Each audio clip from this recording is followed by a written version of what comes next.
原来在这么多僵尸电影中，最强的僵尸并不是僵尸先生中的任老太爷，也不是僵尸叔叔中的黄氏僵尸，他们甚至都排在倒数，第一名的地位无可撼动。所以今天我将以排名的形式带大家了解一下10位僵尸王。第10，任老太爷。这只僵尸可谓是经典中的经典，作为英叔僵尸电影中的第一部，也是最为经典的一部。任老太爷在我们心中有着独特的地位。论战斗力，任老太爷初期属实一般，可后期在视力上的 buff 加持和行走方式的升级，这点对比传统僵尸进步了不少。由于任老太爷刀枪不入的特性，所以英叔在收服他时采取的原则就是毫无章法的肉搏，完全没有借助法术之类的武器。简而言之，在面对任老太爷就是能打一拳是一拳，几个人围殴一个100来岁的老太爷，最后把人家给烧死。第9，僵尸夫妻。这两口子如果单独拎出一个，或许实力都不咋地，但将他们放在一起，那整体实力却非常强悍。毕竟夫妻同心，其利断金，他们自身刀枪不入，甚至连招牌桃木剑也伤不了他们分毫，几乎以一己之力把人类世界都虐了个遍。最后动用火箭炮、榴弹炮等多种高科技武器，才将这对僵尸夫妻杀死。试问哪位道长能招架得住这两口子的共同攻击呢？更何况还有一个小的负责卖萌，真是萌翻一个算一个。第8，铜甲尸。这只神秘的僵尸出自电影《捉鬼合家欢》中，传闻它是千年古尸，号称僵尸中的稀有品种，因此也是道士眼中的香饽饽。如果能抓到这样一只僵尸，那必定可以在灵幻界吹一辈子。铜甲尸以黑教秘术加持以及盗血喂养，功力与日俱增，实力强到离谱。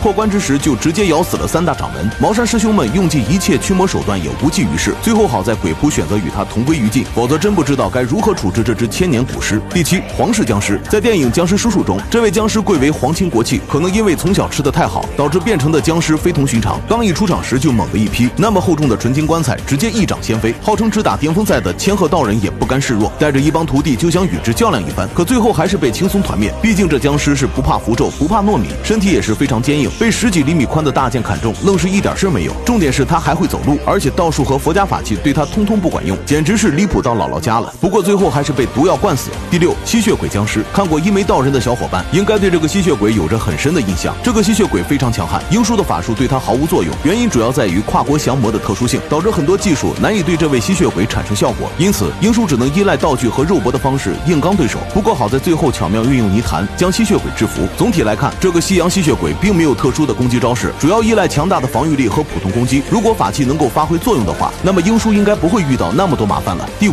玄魁。玄魁是一个爱国高尚且有情有义的僵尸，并且物理法术双重攻击都会，绝对能称得上是狮王中的狮王。玄魁死于民族仇恨，但死后却变成了一个温情僵尸。他把所有的父爱放到小尊身上，因为误解英叔杀了小尊，所以与其为仇作对。但他没有通过滥杀无辜来变强，而是吸收日月精华来提升功力，最后变成了僵尸王者一级的强者。凭这一途径也足以奠定他僵尸至尊的地位。然而他曾经还打败过日本僵尸王，不愧是中国的僵尸，毕竟有着血脉压制。第4，西洋僵尸。出自电影《驱魔道长》中的一只吸血鬼，他也算是一个国际主义战士，不仅精通西洋法术，而且还能随时切换成国产僵尸的形态。当这位西洋僵尸化身为吸血鬼时，英叔所使用的茅山道术就会无效。当五马神父尝试用十字架和圣水进行攻击时，他又立马转变成国产僵尸，成功免疫了国际驱魔手段。最后还是英叔和神父联手打造了中外合资的超级神器，才得以将这位西洋僵尸一举带走。由此可见实力之强。第3，九局派女鬼。在僵尸片里面，最恐怖的从来不是鬼，而是各种灵魂阴暗的人类。她作为九局派的女魔头，成为了人类极端邪恶的典型代表。这位女鬼头不仅是人命如草芥，践踏法律，更是精通各种东洋邪术，能够操控尸体和活人犯罪。英叔跟这个女魔头对决基本上没占什么便宜，而且还有一些猪队友拖后腿。但女魔头的实力也确实逆天，不但会高端法术攻击，而且还拥有不死之身，被烧成一块炭还能继续作妖。英叔不用顶级神器根本打不败他。第2，音乐僵尸。这只僵尸只能用恐怖2字来形容，毕竟自身能够免疫一切驱魔法术。然而他原本还是一只普通的小僵尸，可由于在老外的一顿暴改下，直接成了最强级别的僵尸。改造后的音乐僵尸那是真的不惧任何东西，比如英叔的那些符咒法器等对他都没啥用，而且他还具有僵尸不具备的肉体灵活性，以及跟人类接近的作战智慧，可谓是顶级的存在。不过好在影片结尾，英叔用五行阵困住了他，然后用银针封住他108个穴道，最后靠天狗10月的大自然之力才将音乐僵尸彻底消灭。有这样的实力排在第2也毫无疑问。第1，少林僵尸。这只僵尸绝对称得上是王者级别的存在。为什么我会这么说？首先是身份，他原本是法力高强的茅山道士，却因误吸千年僵尸王的尸气，导致合2为1。敢问世间还能找到第2个这样的人物吗？而且两者都是各个领域中顶级的存在，我只能说这太变态了。其次是实力，他不仅能轻松驾驭雷电之力，还能让全天下所有僵尸都听命于他，所到之处杀的正邪两派尸横遍野。